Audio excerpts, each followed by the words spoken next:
Hello, everybody. Welcome to episode 140 of This Is My Bourbon podcast. I am the host of the show, Perry, and with me, as always, is the co-host, Swan. Swan, welcome back to the show. Thanks for having me, man. Absolutely. We are rolling right through after our Patreon pregame chats as we sip on some Russell's 10-year, the 90 proof edition. This is a 2020 bottle.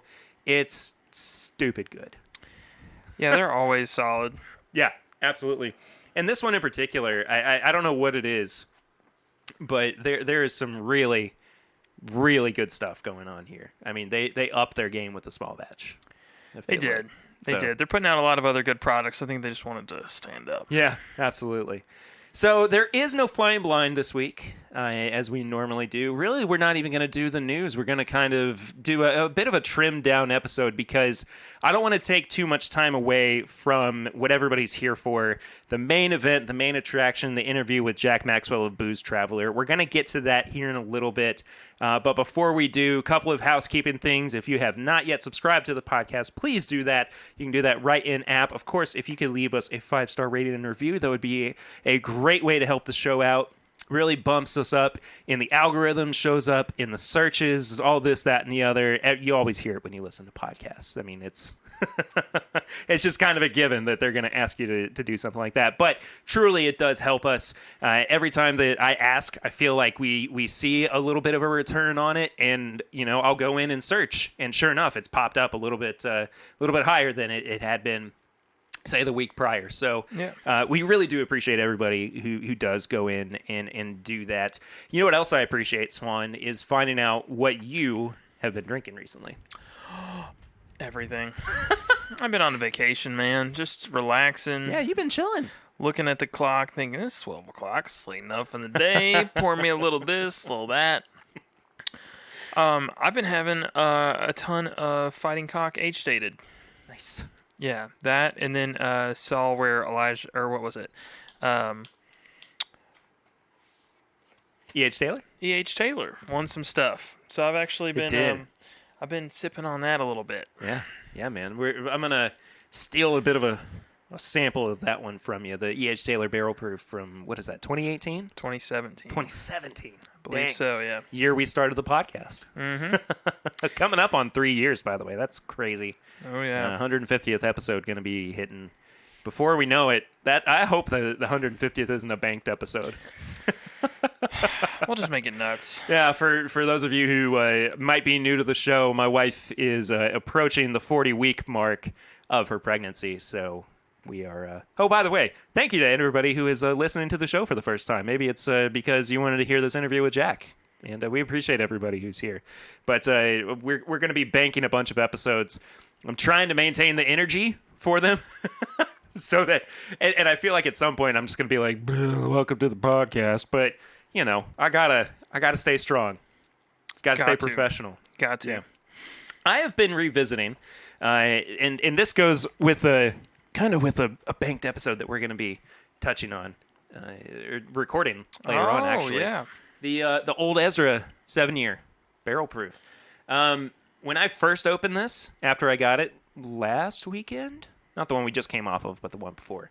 I was like, I don't know about this, but it's really opened up a lot, and it's not. It definitely wasn't what I remembered it being back when I first had it, and it's definitely still of high quality. See, to me, it always tastes like diet, like Dr. Pepper and cherry cola. Well, that's what we said when we first reviewed it. Yeah, that it was just straight cherry cola, and it's for sure opened up. And I don't know what it was about those first few sips or that first bottle. But sometimes the neck pour is just not a good way to judge the bottle. But even after I, let it sit for a month and went back and revisited it, then it still had its cherry cola note to it. Mm-hmm. So, I don't know. Things change. Bottles change. We change. Clothes. I change clothes every day. I change clothes most days. You're just rolling through. Yeah. I have so many just black T-shirts with nothing on them. I'm like Simon Cowell. I think I picked a new one, but did I? You mean you look like the baby from Ice Age? Yes. Yes. That's been blowing my mind recently. It's really hurting my brain looking at that picture. Did you hear what happened to him? No. He was supposed to be on, I think it was America's Got Talent, and he broke his back falling off a bike. And you're like, oh, well, he's going to be out for the whole season. He's like, no, give me 2 days. What? He's going right back on. He's got someone Holy filling him crap. for a couple days. That's incredible. It's nuts. Go Simon Cowell. Man, that's pretty impressive. Well, speaking of TV shows, I don't want to spend too much time away from what the main attraction of this episode is. And of course, that is the interview with Jack Maxwell that I got to record last week. Jack, I just want to say first and foremost, thank you so much, buddy, for coming on and chatting with me. I feel like I made a genuine new friend after recording with him. That whole interview just gives you the vibe that like he's just best friends with everybody. It totally does. It's great. It totally does. Like yeah. I want him at parties just so everyone else can shut up and listen to him. Like that. He's also got maybe the best accent in the biz. Yes. So look at me using industry terms. Biz. Who am I?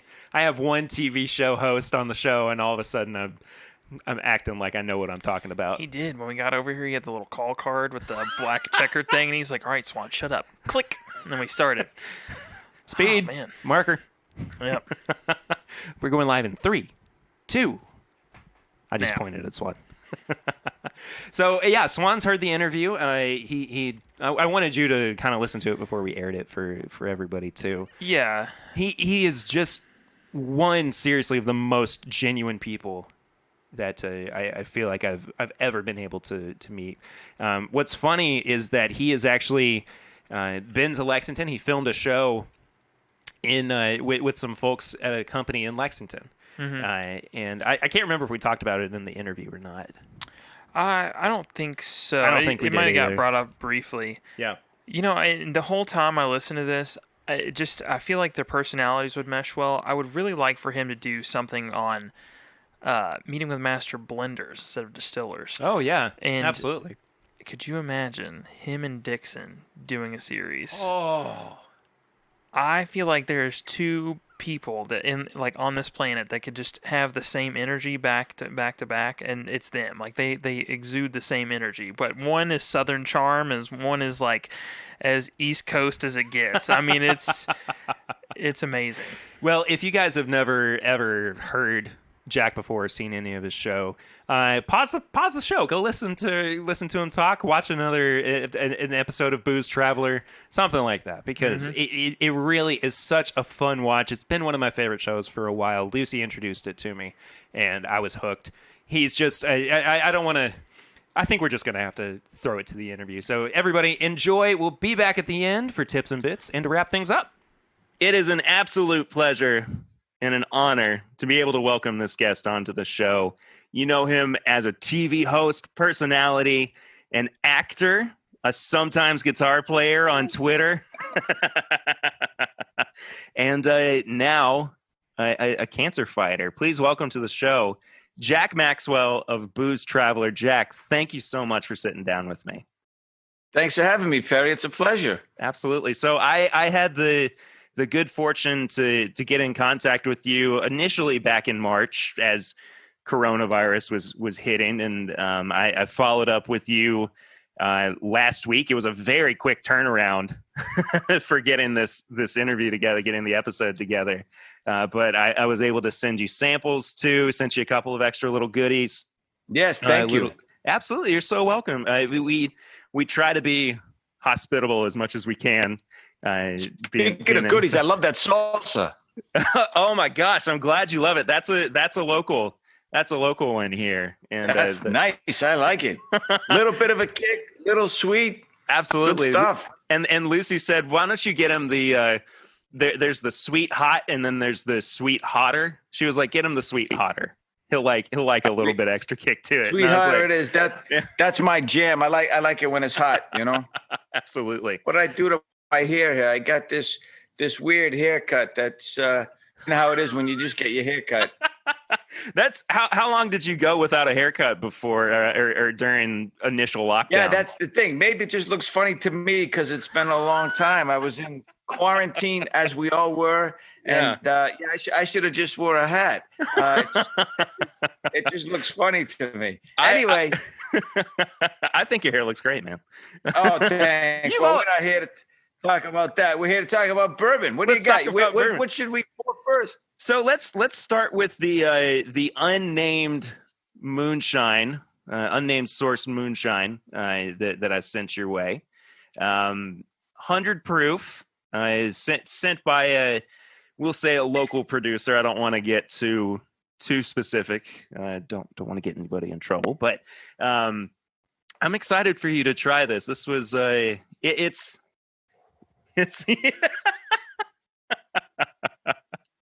he's excited about it. Salute. You gonna have it with me? Salute indeed, sir. You have it with me? Yes, sir. Okay. Cheers.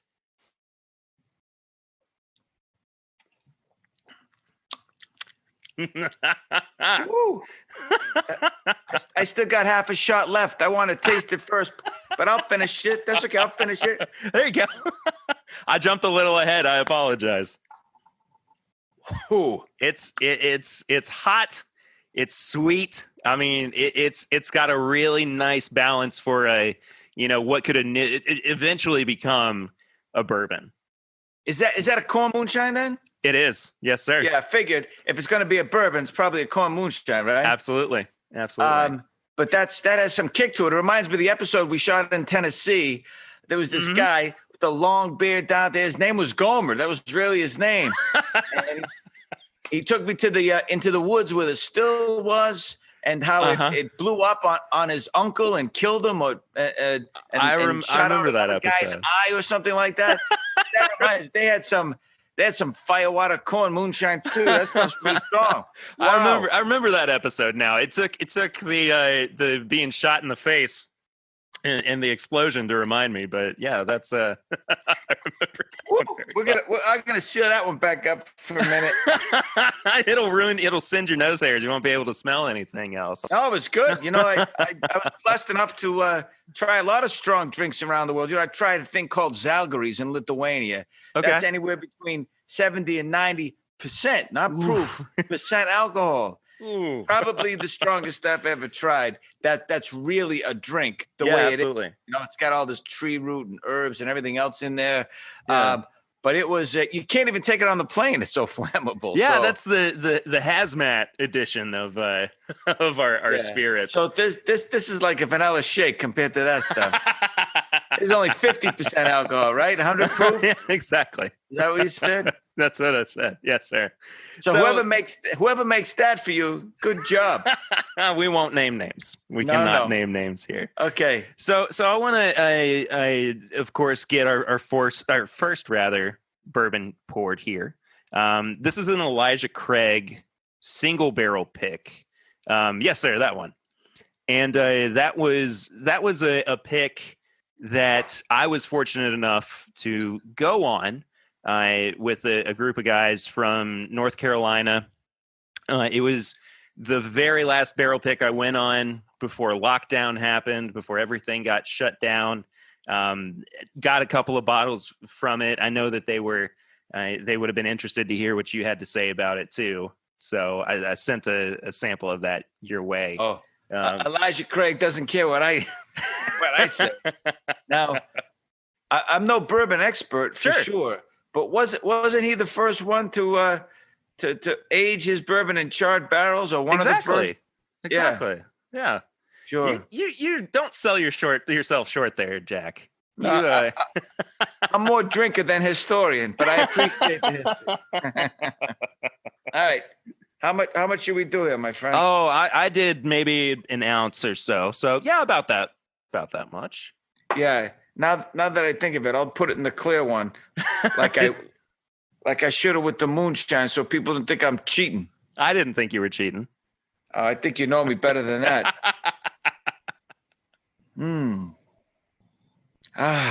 Boy, there's something about, even barrel-aged whiskey or bourbon or dry, any of the variations thereof. There's just something so Americana about it. I know whiskey, of course.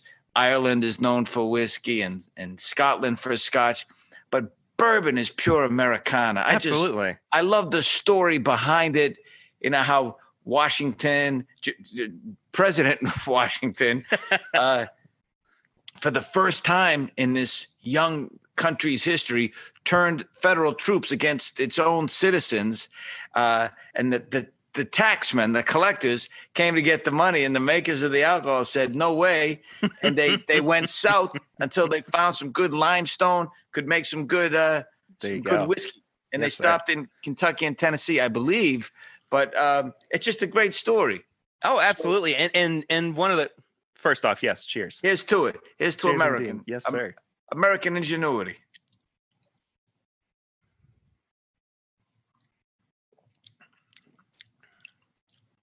Oh, you know, that has such a, you know, the rye you sent me. I know we were talking before we started about that. A friend of mine and I polished it off, and I thought it was a little extra spicy, and you confirmed that. I did. This was. This has a nice soft spiciness to it. It does. It's rounded. It's a little. It's rich. It's nice and warm. It's not but it's good stuff. Elijah Craig has always kind of been what I would say bourbon should taste like. I think it's just got that really characteristic, of course, the vanilla, caramel, and oak to it.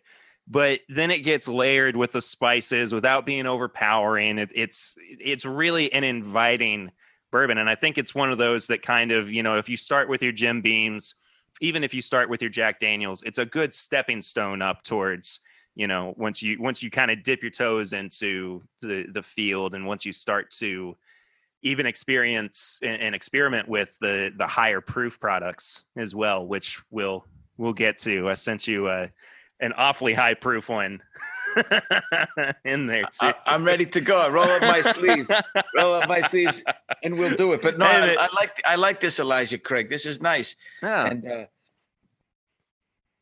it's I don't know if maybe the moonshine burned my mouth off a little bit, but it's kind of oaky.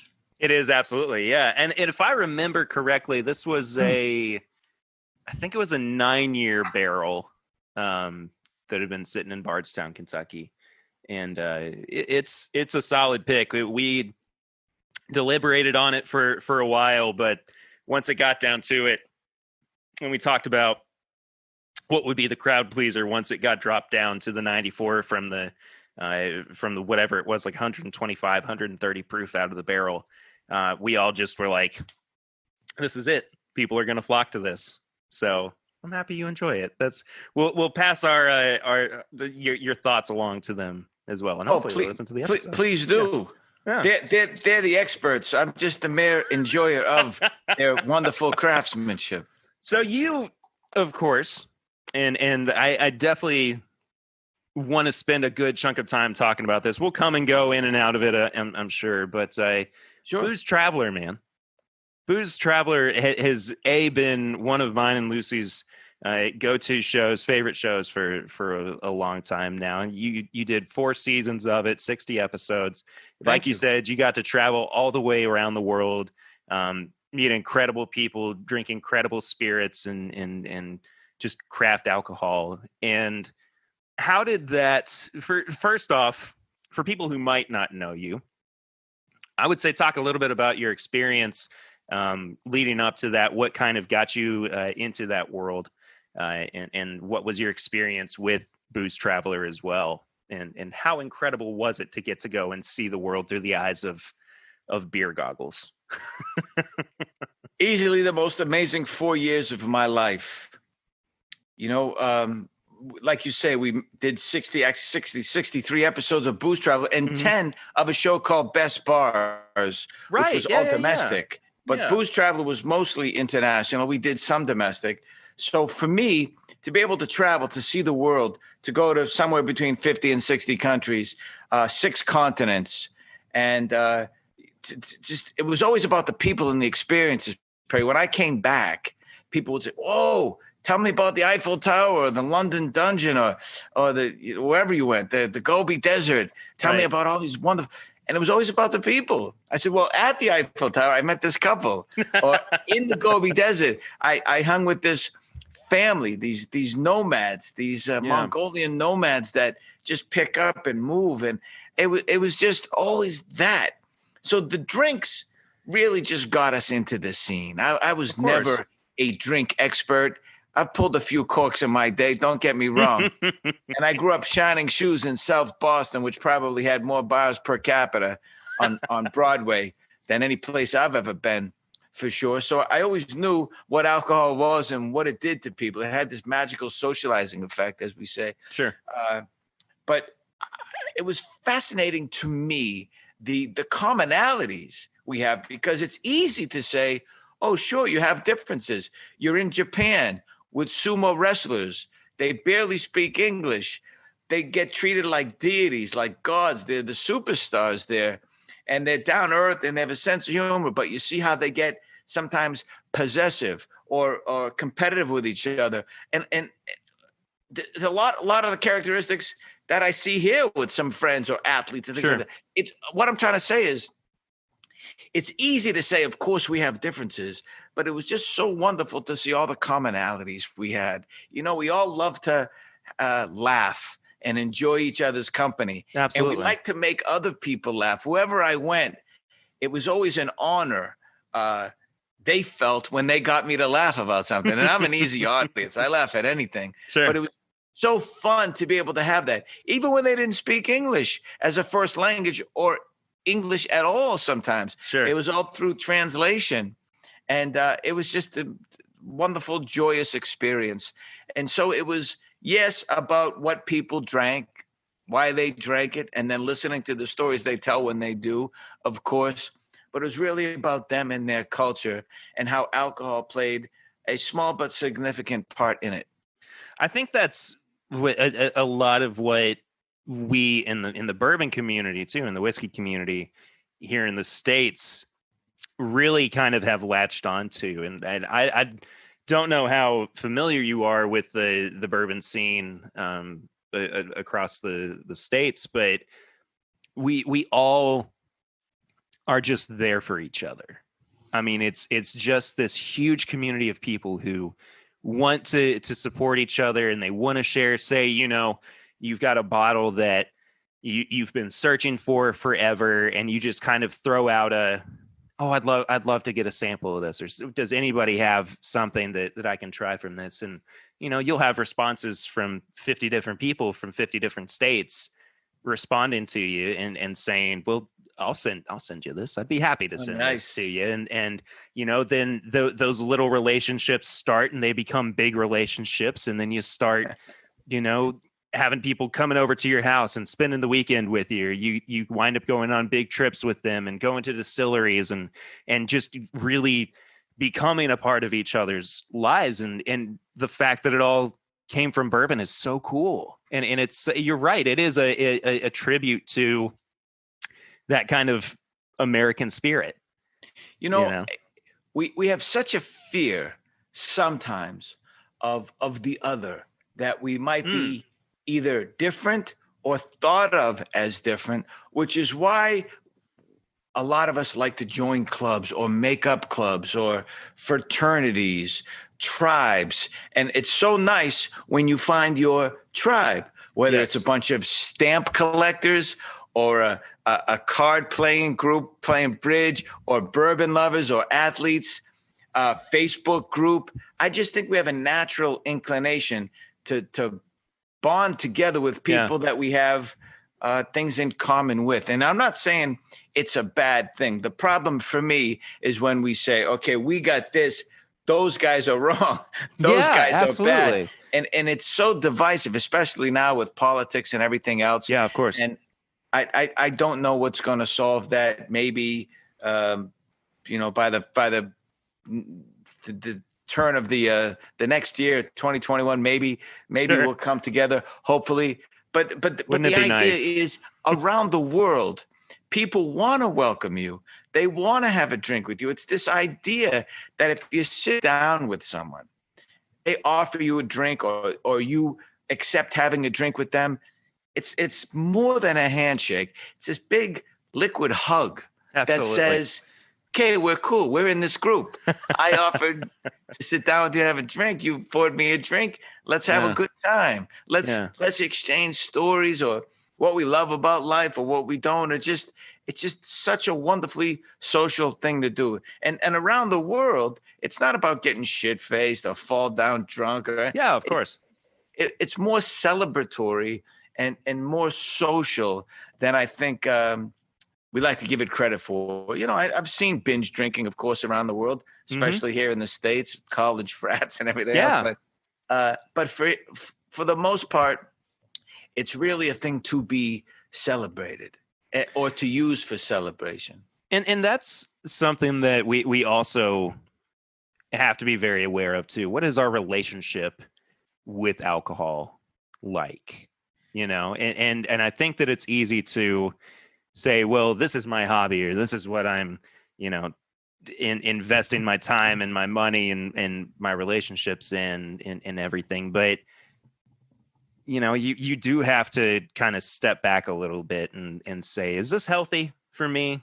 Am I doing the right thing with it? So I totally understand where you're kind of coming from with that. What did you kind of learn about yourself with Booze Traveler in regards to your relationship with alcohol? Well, I think that I didn't understand how much joy I would have during the adventure, the exploration. You know, it seems like, and sometimes was, a dream job. Sure. Wait a minute, you get to go around the world and have drinks and meet people, and you know it's your job. That's pretty cool. But the thing that surprised me is, you know, it's also work. We shoot 16-hour days, 6 days a week. There's a lot of travel and waiting in airports and driving for 8, 10, 12 hours a day to get to the next location, or all of that. And sometimes it's exhausting, but only momentarily. Because I enjoyed the experience, honestly enjoyed it. Sure. I so look forward to the next place. I was in a location long enough to really enjoy the people, the place, to get a hold of it. Usually it took anywhere from 10 days to 2 weeks, at least the last couple of years, to shoot an episode. So you really got to feel for the people, you know, the land, the weather, the food, the drink, all of it. Yeah. What they found exciting, you know, what they found mundane or pedestrian. It's just funny. You get to know someone. Sure. It's more than just one meeting, you know. Yeah. Even the second time you sit with them, the next day, if you hang around with them, they open up a little more. They're a little more comfortable. But then we go, and I just found myself the anticipation, almost like a kid at Christmas, to the next location, which was so different. I mean, we went from Scotland to Hawaii. And so we were freezing cold in Scotland. We went to a place called Shetland, where they have Shetland ponies. Right. Yeah. They're short and furry because the winds on Shetland, 100 miles an hour, constantly almost. Yeah. And it's so cold and miserable there, even when it's nice. And I love the people, but I couldn't take the weather. Right from there to Maui, it was great. You know, like, you'd go from Armenia to South America or Iceland.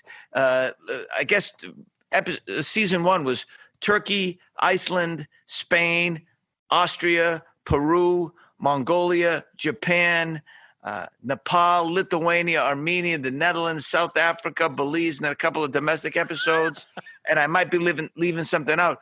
But what a jump, right? Turkey, Iceland, absolutely. Austria, Spain, Peru, Mongolia, Japan, Nepal. I mean, that's quite a bit. And you have to make adjustments because for one culture, it's okay to do this, but the other one, no, that's a faux pas. Yeah. And like we went to Peru, and they in one room, they had, it was blocked off with bricks about maybe a foot high. And they were raising guinea pigs, or as they call, cuy. And I really didn't know going in. I think it's in the episode. Yeah. That was a wild episode. That's when I had frog in a blender and spit beer too. But I go in the guy's room. It's like a guest room, but it's just blocked off with bricks. So you have to step over the row of bricks. Sure. And he's raising all these guinea pigs.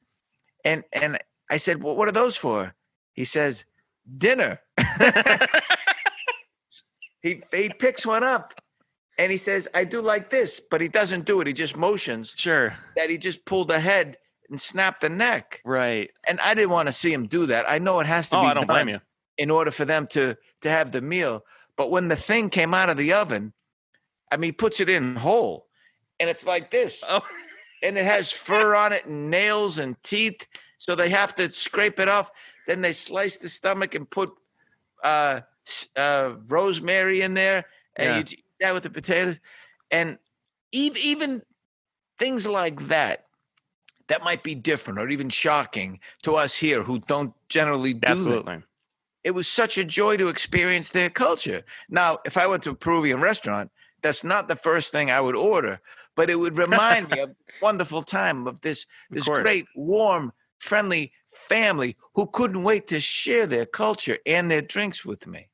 What's so interesting to me too is having experiences that when you sit in that moment and you just kind of go, whoa, like this is a memory being made right now.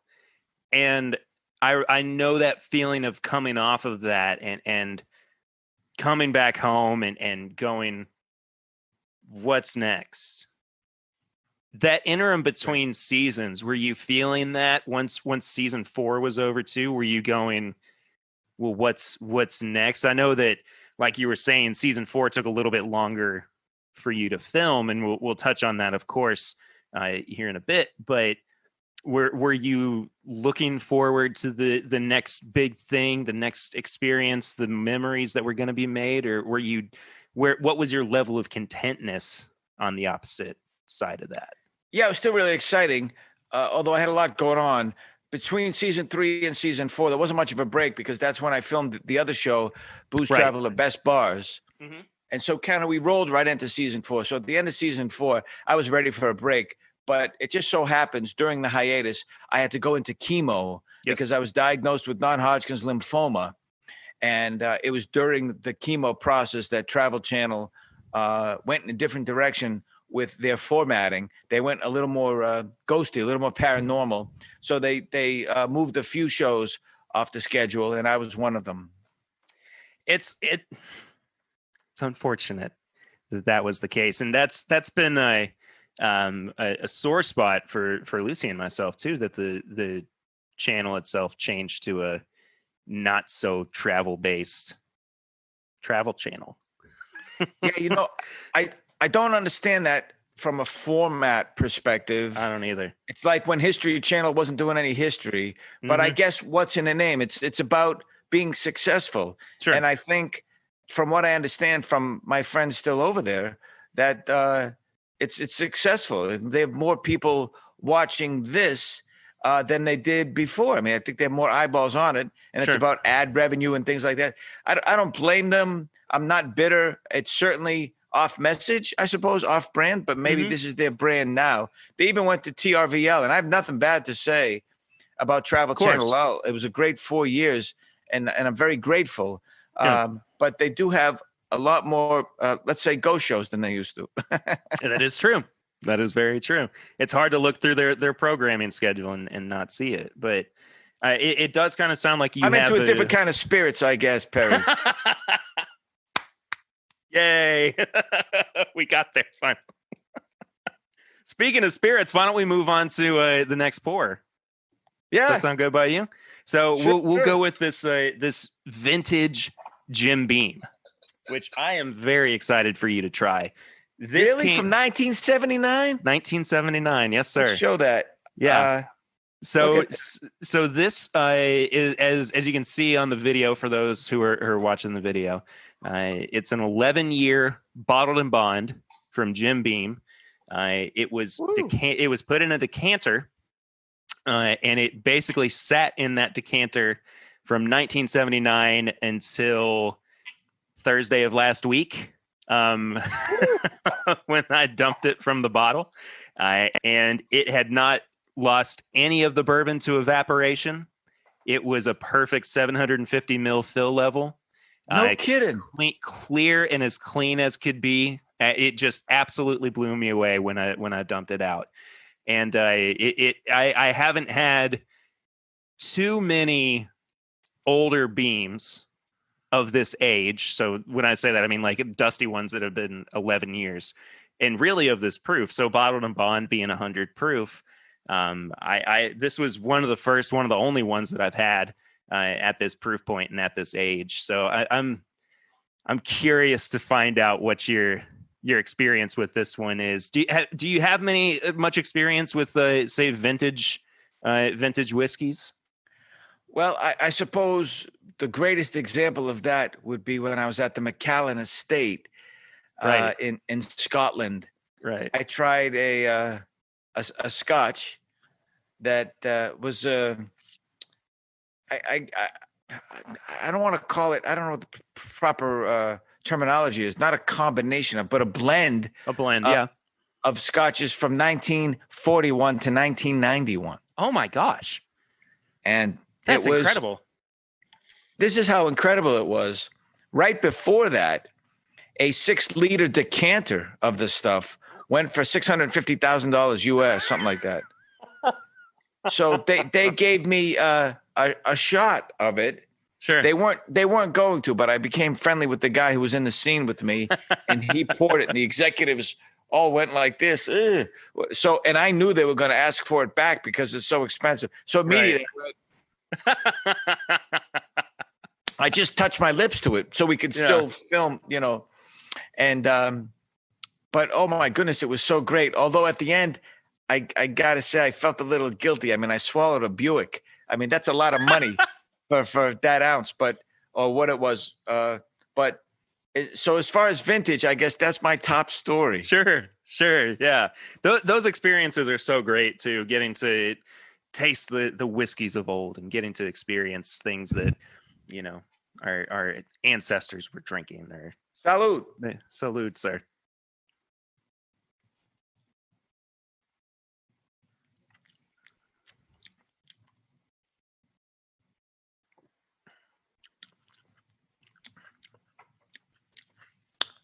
Boy, that's a nice kick to it, huh? It does. It's oaky, but it's a little more.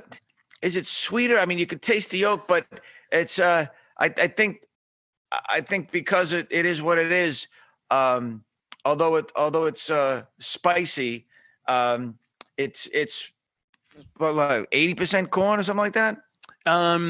I think doesn't it have to be? It's got to be 51% at least. That's to be bourbon. Yes, but I thought it was Kentucky straight.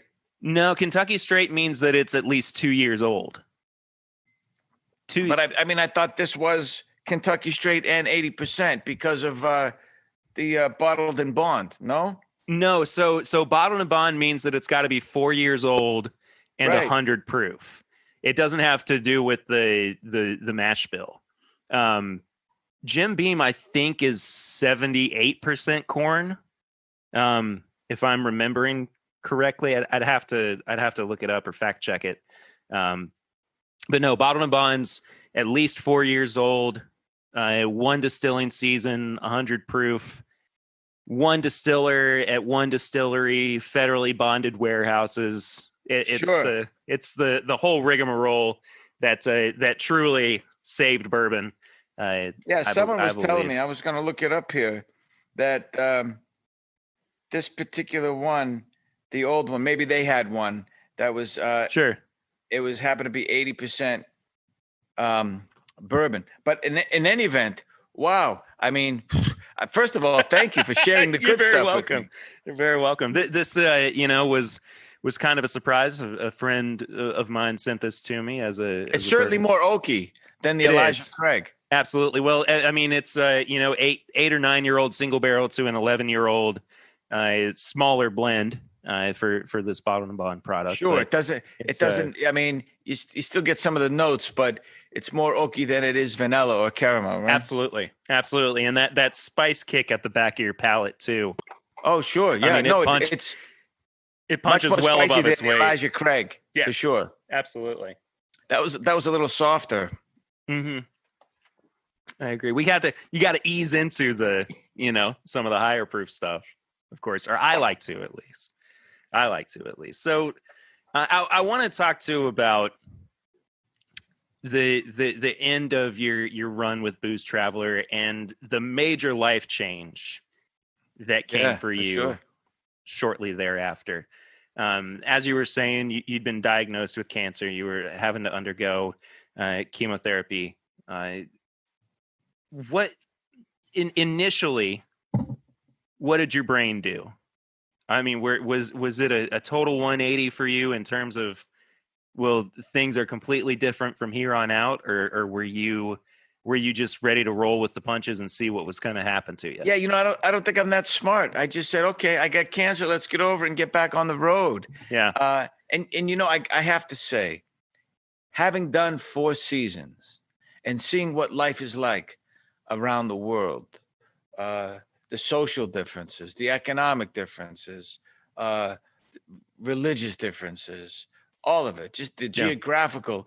It was so much to take in, but mostly to see people who are much poorer than Americans, but generally speaking, very happy. Yeah. And so that really, it's like going to university for 4 years. I felt like at the end of it, I had graduated in a sense that I had taken in so much of humanity that it really affected me. I didn't get a diploma. It's not that I was so much smarter, but I felt that I took all these people with me. So when I was diagnosed with cancer, I immediately thought of all the situations around the world that I ran into where people were so just cool about whatever was going on with them, because they knew that having a positive mindset and staying present in the moment, not worrying about the future, not having fear of what might be, but handling what was going on right now, not living in the past. No, just right here. What's going on? We'll handle it. We'll live with it. And we still have each other at the end of the day. It was such a beautiful life lesson. So when I got cancer, I think it was almost automatic. I really didn't even think about it. I said, okay, I have cancer. I've seen a lot worse in the last 4 years with all these people. I mean, obviously, we don't show all those sides. Of course. Some of them we did, but some of the stories I got, and obviously the medical advancements that we have here aren't the same around the world. Some places there are, but it's just they have it so much tougher than us. So for me to get cancer, knowing I had a doctor who's looking at it, and an oncologist who's going to take care of me and recommend chemo when the time was right for it, I never felt scared, honestly. And it's not that I'm such a brave warrior. I just knew I was going to be okay. And I think it starts here, being grateful for whatever it is in your life. I mean, I don't mean walking around with rose-colored glasses all the time saying everything was great. Yeah. Clearly, cancer by its very name is trying to kill you. So I understood it's to be taken seriously. I never called it a hoax. I never said it wasn't real. I never did the opposite of what the doctors told me to do. I wanted to take care of it, but I just knew I'd get over it. And I almost felt guilty. I had survivor's remorse because non-Hodgkin's lymphoma, at least for me, felt like starter cancer. And that's not to demean anyone who ever gets it. Of course. I just had an easier trip, but it really came from everything I learned around the world. And I don't mean to be all esoteric about it, but I think that my experiences in those 4 years prepared me for something like this and helped me get past it. I think it's totally acceptable to look at it through the lens of, well, my goodness, this is where all of my experiences have kind of led me to, have this mindset. I don't think that there's anything wrong with getting esoteric about it or being able to have the wherewithal to say, I know what my battle is and I know what the battle of others can be.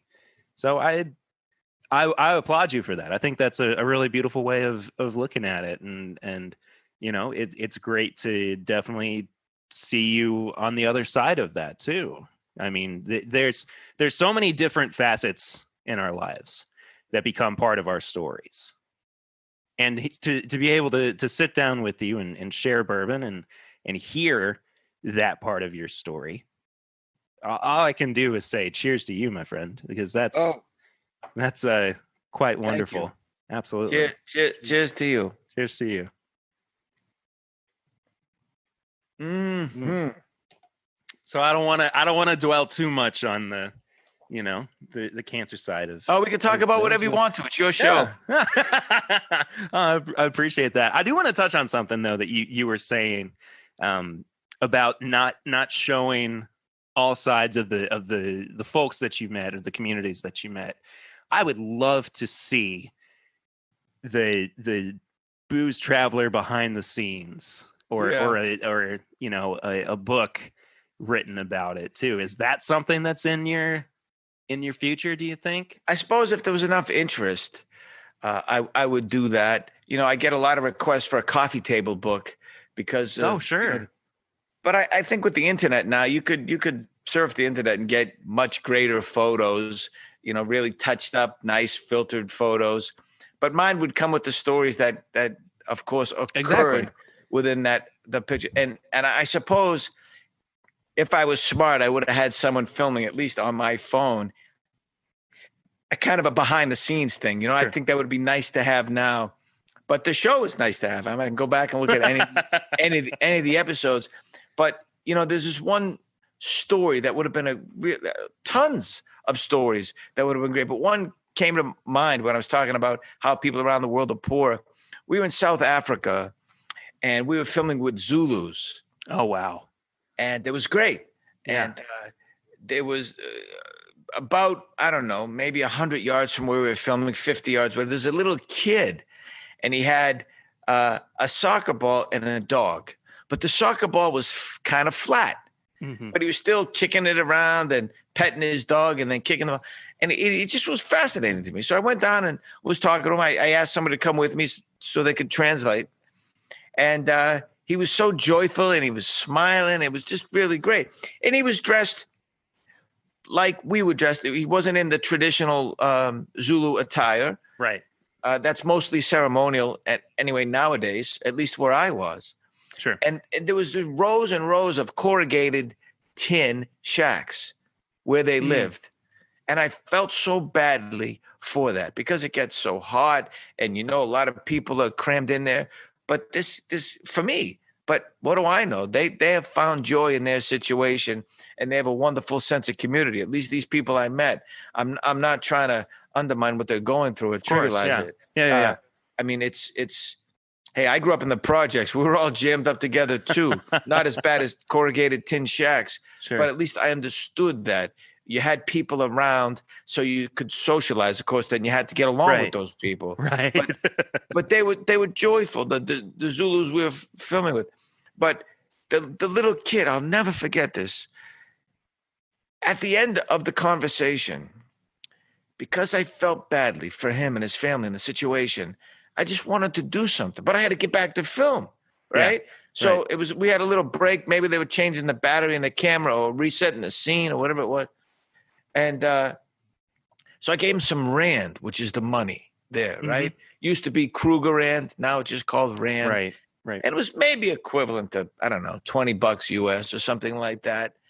I thought maybe he could buy a new soccer ball. That's the first thing I would have done with it. Or giving it to his folks, or I don't know, whatever he wanted to do, feed his dog, or I don't know. Right. And he looked at me with all the wisdom that a 6 or 7-year-old kid can have that I will never have, and said to the translator, "Tell the nice man I don't need this because I have my dog and my ball." Oh. It's just heart-wrenching to think that our values are such that I took pity on him. He took pity on me. Yeah. He'd rather I keep the money because I didn't have a dog or a ball. And he's probably used to that flat ball. Maybe he had that his whole life. It could have been his favorite ball. That's right. It was certainly his favorite dog. They were buddies, and they were jumping around, and he was so happy and he was laughing. But then in this moment at the end, he was stoic and serious and so sincere. And you would think I'd be making it up, I mean, but I wouldn't do that because of course not. It would dishonor these people to try to embellish, to try to make it sound more interesting, which I just didn't have to do. And if you saw the show, you saw that this world is such a big, wide, wonderful place with plenty of interesting people. They don't need me to be the dramaturg of their lives. For as much alcohol as we can consume, a moment like that is awfully sobering. I mean, absolutely, my friend. Truly, I mean that would be the moment where you just you stop and you look around and you just brought right back down, and absolutely, it'll kick you in the gut pretty quickly and make you. I'll never forget it. Absolutely, of course. Whew. Where do we go from there, Jack? That's a showstopper of if I was a better storyteller, I would have saved that for the end. We still have more bourbon to drink. We do still have more bourbon. Would you like to move on to the next one? Have you finished your Jim Beam? It's up to you. Yeah, I did. Yeah. Well, let's kick it up a couple notches to this Stag Junior at 130.2 proof. This is the newest release. This is batch 14. It just came out 130.2. 130.2. So strip the varnish. This is Stag Junior is always one of my favorite releases that comes out from Buffalo Trace each year. Each batch is usually at this higher proof. I mean, normally you're not seeing anything below about 120, 125. The highest I think it's ever gotten to really has been about 140, 145.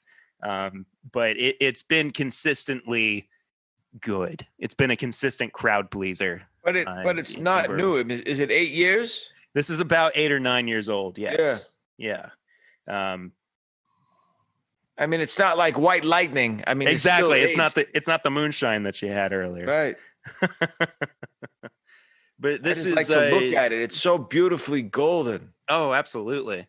It's got that really rich amber color to it. The legs on it are even, nice and slow to drip down the glass. I mean, it's one of those best values in bourbon when you can find it. It's one of the more decadent releases in bourbon. And it's only like $65 a bottle. Wow. Yeah. So if folks can, here's to affordable bourbon, my friend. Cheers, indeed. Cheers.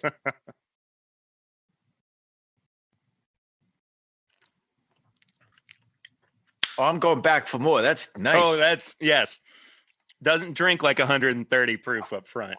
I was just going to say the same thing. Mm-hmm. I was bracing myself for when something's coming at you, like you're strapping in. I was bracing for that punch. I knew I was going to get hit, but it didn't feel like 130. I mean, I've had at least a dozen times that proof and higher on the show itself, never mind in real life. But that it surprises you. It really that surprised. Yeah, it's milder than 130 I thought would be. I have this theory, and it's not been proven by anybody who knows more about distilling than I do, but it's something I've been floating around over the past couple of years. I fully believe that higher proof bourbon has less of a burn than watered down lower proof ones do. Why? I think that I don't know what I think it has something to do with the chemical interaction of the water being introduced to this concoction. I think that there's something that causes an abrasiveness with the bourbon molecules. And again, it's nothing that I have scientific proof behind. It's totally me postulating. But in my experience, I've had, definitely at least a couple dozen times bourbons of this proof or higher. Anything in the 120 proof range kind of is like a good nightcap in some regards as well. And they always seem to be an easier sipper and have more balance and flavor than lower proof bourbons do. And I think that can even be associated with rye as well. Maybe not to as much of an extent, just because rye is going to have more of an abrasive flavor, more kick to it, more punch to it because of its nature in general. But I think that bourbon, for whatever reason, when water is introduced, you're not getting as pure of an experience as you would have if it came straight out of the barrel. It's something that I want to explore a little bit more and talk to a master distiller about and see if there is some truth behind it. And I wonder if the aging process in the barrel has anything to do with that, because I've had corn moonshine, much like yours, that has plenty of burn. Don't get me wrong. Mm-hmm. That really lights your throat on fire. Sure. So I wonder why, or now on the other hand, I don't know if it's been the cumulative effect of drinking all these, but it's certainly longer than the other ones. Like the burn stays and even comes back a little bit, although it's not unpleasant. Sure. It's not as short as the other ones. I guess that, again, that's the vapors and the alcohol and everything else doing its job on your trachea. We call that the Kentucky hug. Hug. Yeah, when there's a nice long finish that hangs out in your chest and kind of gives you that warming feeling that's the best during the colder months, because that's what it was like 114 today in Phoenix. So I don't know about the I don't know if I need that. We got up to 85 here today, so yeah. So that was it. It was a longer finish burn wise, and it stuck around. Just to maybe it hurt us talking about it. It wanted to come back with a vengeance. That's it. So I want to kind of ask you some more quick fire questions here too. Sure, fire away. Got a few things that I'm curious about. Best bourbon that you've had? Oh, I've had I had a Four Roses cask that won some awards. Yeah. That was really nice. I had that down in Florida, of all places. Uh-huh. We've all had the Pappies and the Woodford Reserves and this and that. Sazerac, I worked with them. They sent me some Buffalo Trace. I actually wrote an article for them. They had this a special release made in Mongolian oak, actually aged in Mongolian oak. Right. I'd been there. They asked me to write for them. Again, being a connoisseur but not an expert, I couldn't sit on a panel and say this one is clearly the best one. I think for me, it's always been experiential. I wouldn't sit by myself, generally speaking, and have a drink, although I have been known to do that.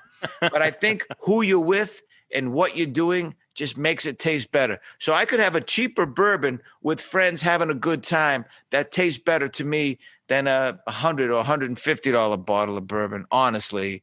And it's maybe it's because it's my lack of expertise, but I would much rather enjoy the experience and not worry about it. It's a funny lesson too. I learned about that in Scotland with that guy who poured me that really expensive scotch. Real down-to-earth guy. He started out in the barrel room 30 years prior. Great guy named Bob. He's not there anymore, although he's still with us. He's still around. Yeah. But worked his way up 30 years to become the chief distiller. And he would go to bar rooms around the area or wherever he was and watch people drink scotch and see these pretentious people say, oh, yes, hints of wet leather and dried cherries. And he'd say, bullshit, I make this stuff. None of that's in there. Because a guy's trying to impress a girl. Because I didn't know how to describe the experience. And he said, just tell me what you're feeling. So I closed my eyes and it just felt like walking through a quiet forest that through the remnants of what was a forest fire, and the animals started to come back. Oh my goodness. Because it was smoky but crisp as well. And he said that's the experience of Scotch right there. So going back to your bourbon question, the best bourbon I had was always with the people I was having the best time with. I love that. This is sparking so many different things in my brain that I have to bring up, because when you start getting into conversations about the bourbon world with people, then you go, well, what about this guy? What about this person? And have you met them, or do you know about them? And like, they're on one end of the spectrum, I'm thinking of my friend Fred Minnick, who is a whiskey writer. He used to write for Whiskey Advocate. He has his own magazine now. It's called Bourbon Plus. Fabulous author. He is the tasting note king. So he would absolutely break down a bourbon and drink you under the table in terms of flavor notes. But then on the opposite end of the spectrum, there's Jimmy Russell, who is one of the head master distillers, at Wild Turkey. And he's been there for, 60 years now? Wow. Yeah. And his son, Eddie, has been there for just over 40.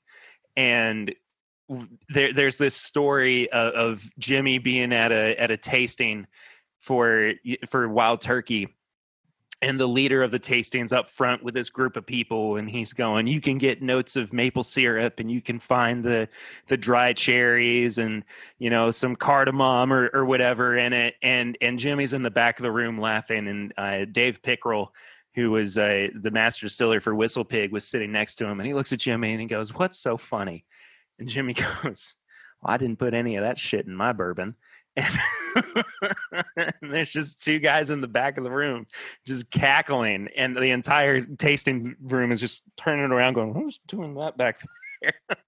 I really never understood you don't get points for identifying what's in there. If you taste it, you say it. Great. Because by the way, everybody has a different palate. Absolutely. So you might taste banana and someone else tastes cherry. Although it's hard to believe that, but everyone's afraid of guessing wrong or saying it's this, it's that. What you taste, what you have, how you enjoy it is more important than what's in it to me. Exactly. Or what you get from it. Now, if you try to pretend you're an expert and you call it wrong, well, then you're going to be called out. For me, it's much more about the experience, the adventure, and the time that I'm having than trying to identify the notes. If it was a quiz show and I had to do that to win money, maybe I'd get better at it. But for me, just developing my palate by drinking it, but also staying present about not so much what went into the bottle, but what's going into the moment I'm having now with the people I'm enjoying is much more important for me. Have you watched Neat, The Story of Bourbon? No. It's a documentary that came out in 2017, I believe. You can find it on iTunes or Movies Anywhere or whatever. It is a beautifully shot story of the history of bourbon. I'll send you a link to it later, just as a reminder. But it's an absolutely wonderful story. There are some incredible folks that talk about their experience with bourbon. What was that face you just made? Oh, that one was just nice, just the way it hit. It's funny too, because there was a little bit left, and I only took some of what was left. Sometimes it's not only the right bourbon, but the right amount. Absolutely. Absolutely. 100% and I took agree. enough where I just thought this is going to be good in that amount. And it was. So that was just a joyful expression of, nailed that one. That was good. And I never understood people who wanted to do shots, even tequila, which is coming into its own. And Absolutely. I know this is a bourbon show. No, So please. the stereotype is same with rye, an old West town, bartender slides it down, you do a shot, and tequila. How many times did we do that? 1 tequila, 2 tequila, 3 tequila floor. It's not about that. It has so many notes. And for me, I'm really getting into mezcal. It's much more artisanal. Interesting. And I like the smokiness of it over tequila. But I think alcohol, so much goes into the making of a good alcohol. It should be sipped and enjoyed at whatever amount you want to take it in. Absolutely. Yeah. Are you messing with cocktails much now too during quarantine? Yeah. I was doing a show on Sundays. I'm on hiatus now called Jack's Place, Sunday night virtual cocktail hour. Yeah. And I'd have a drink and everyone else would have their drink and they'd say what they were having. And I really appreciate the art of mixology. I'm not a great bartender by any means, but I love what goes into that. I was a place in Athens called Momix. Okay. Molecular mixology. And there's probably 20 or 30 I've been to around the world like that, where so much goes into the craft of making the drink, not just going like this with bottles. And it's really appreciated. You know, I went to a place called Bar High Five in Tokyo, guy named Mr. Ueno, who picks out his own ice, always wears a suit, doesn't drink alcohol, named the world's best bartender, I think more than once. And he just made me two of the greatest cocktails I've ever had because he knows scientifically, but also artistically how to make a cocktail. It makes it with so much love. So I really appreciate that. I can't do what these great bartenders around the world do. But for me, I love cocktails. That's if I had to have one thing, it would be a cocktail. Sometimes a beer is refreshing, hot summer day, wine with meals, a spirit straight up like a true cocktail, how it was back in the day with water, ice, water, spirits, and little bit of bitters or something like that. Sure. You know, that's what it started out as. Now it's really kind of a punch, you could say, with all the stuff in it. But I love trying different things, and I experiment myself. I mean, to be innovative, to use what you like. I can't believe people blanch when you do something a little bit differently. How do you think things happen? You got to experiment. Someone alters this or that. Like for me, I like mine generally on the rocks. I think it releases some of the flavors, and I like that sensation without making it too cold. I try to use a round ice cube so it doesn't melt, as much. A nice big round one. Absolutely. But there are purists that would, fall over in shock that I do that. But I don't care. It's for me. I'm drinking for me, not for them. Next care package I send you, I'll send some favorite cocktail mixers. Oh, as well. I'm so grateful. Thank you so much for this. I'll be drinking these over the next couple of nights and telling people the story too. By the way, I'm not doing the shows anymore. Yes. But I'm always doing things on social media. If anybody wants to find me, I'm at Southie Jack on Twitter and Instagram. Mm-hmm. And Southie is my old neighborhood, but it's spelled SOUTHIEINC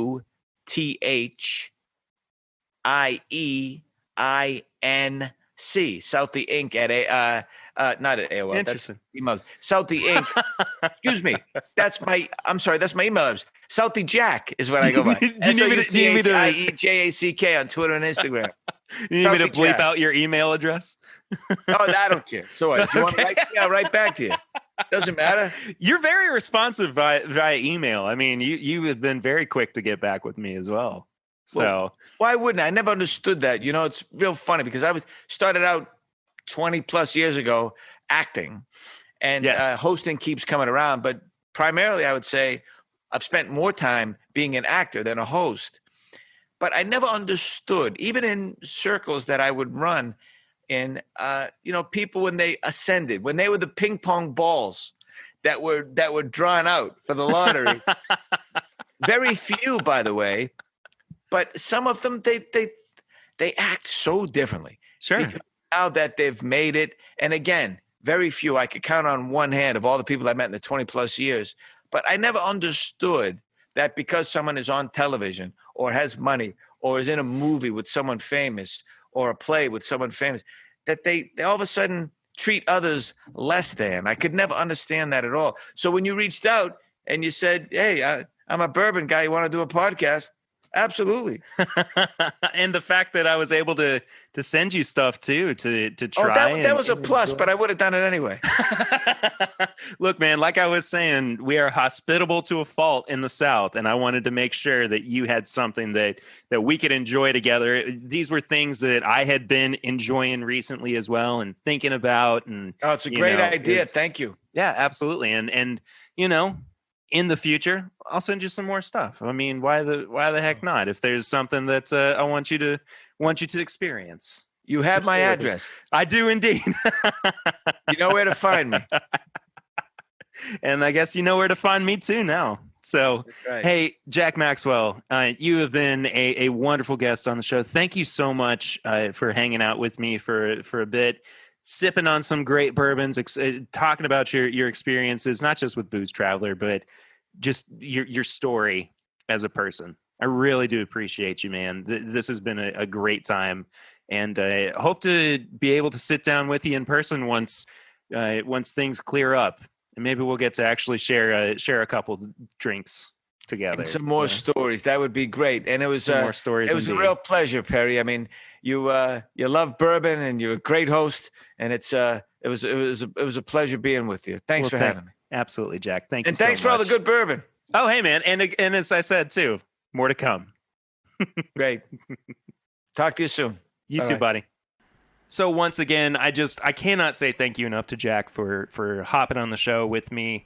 I was super happy that I got to send him samples and food and whatnot for him to try. And it was a really special time, really special interview. So I think that does it for the interview. Swan, how about some tips and bits? Oh, man.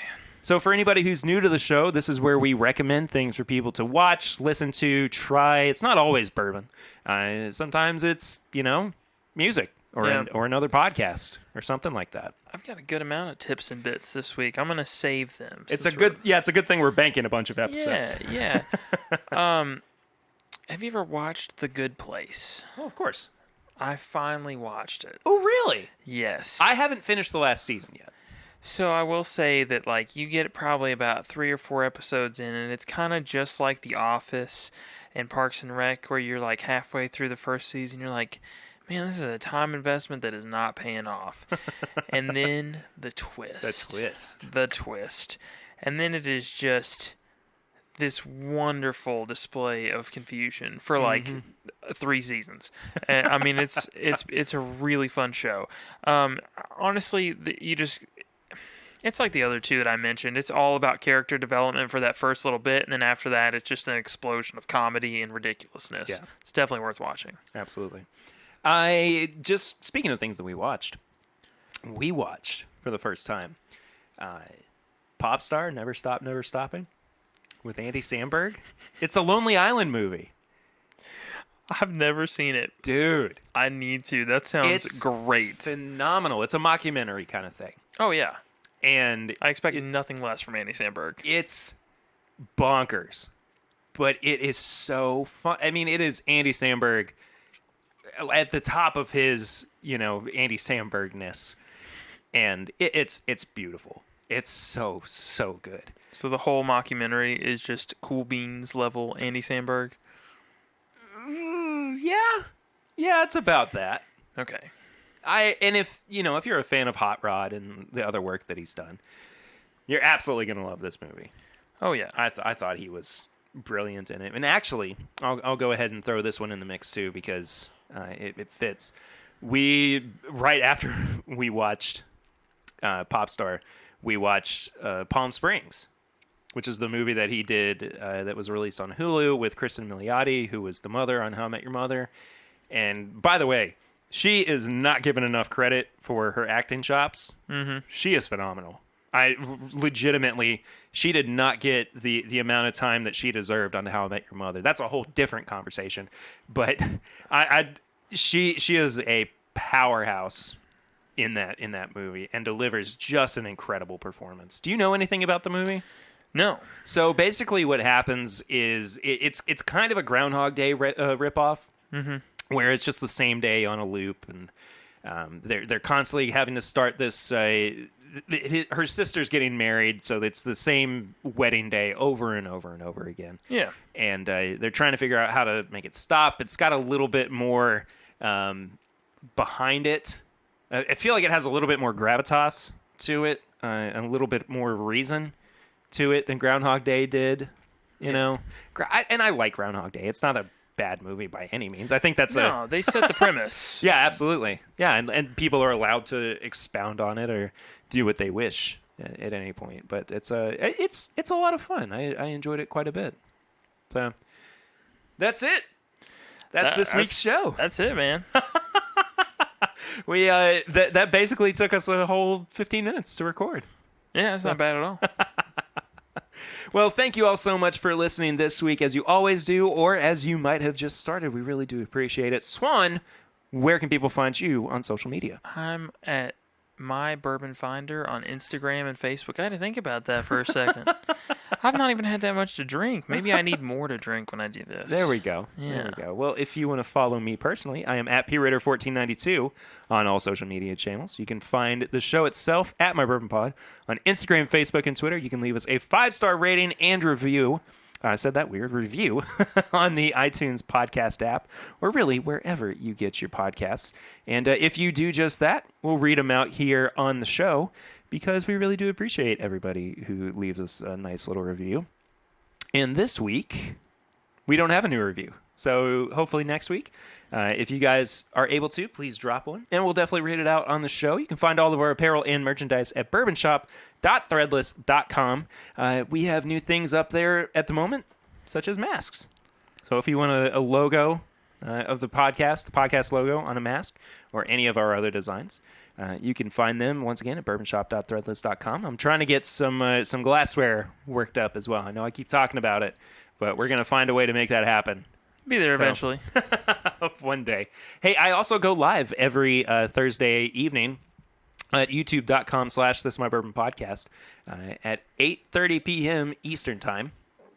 Swan, you were actually on last week's live stream. I was. I also went live by accident on my account today. I didn't even get a notification. Yeah, that's probably a good thing. I didn't. I was making tacos and it was just sitting there? Yeah, I signed back in, made sure everything was still going good, and then I accidentally hit the live button. It was live for a whole 5 seconds, and I shut it down. Had one viewer. Lucky them. Did you leave it up on your page? No. Okay. Absolutely no, not. That's a shame. That's a real shame.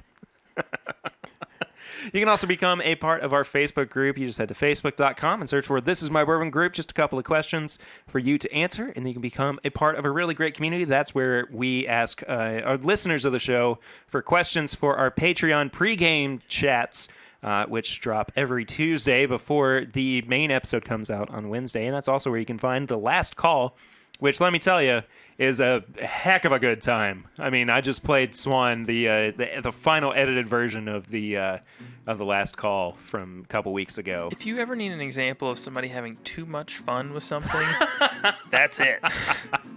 But it's enough fun to where it seems worth it, right? Yeah, absolutely. It's a beautiful, beautiful thing that I am really enjoying doing.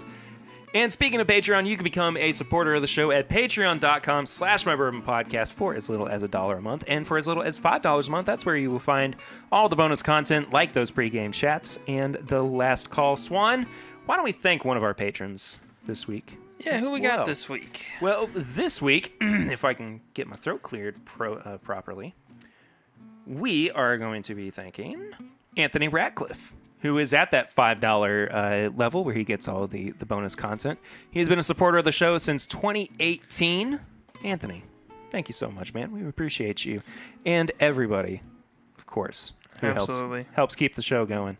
It really does warm our little hearts, one of which is a bird heart. Yeah. You were not prepared for that. Not prepared. Not prepared. Well, that does it for this week's episode. Next week, who's to say? I don't know yet. I'm flying by the seat of my pants at this point. We're winging it. I get it. I get what you did. Applause for Swan. So proud of myself. Yeah, well, on that note, we will see you next week. But until then, I'm Perry. And I'm Swan. And this is My Bourbon Podcast.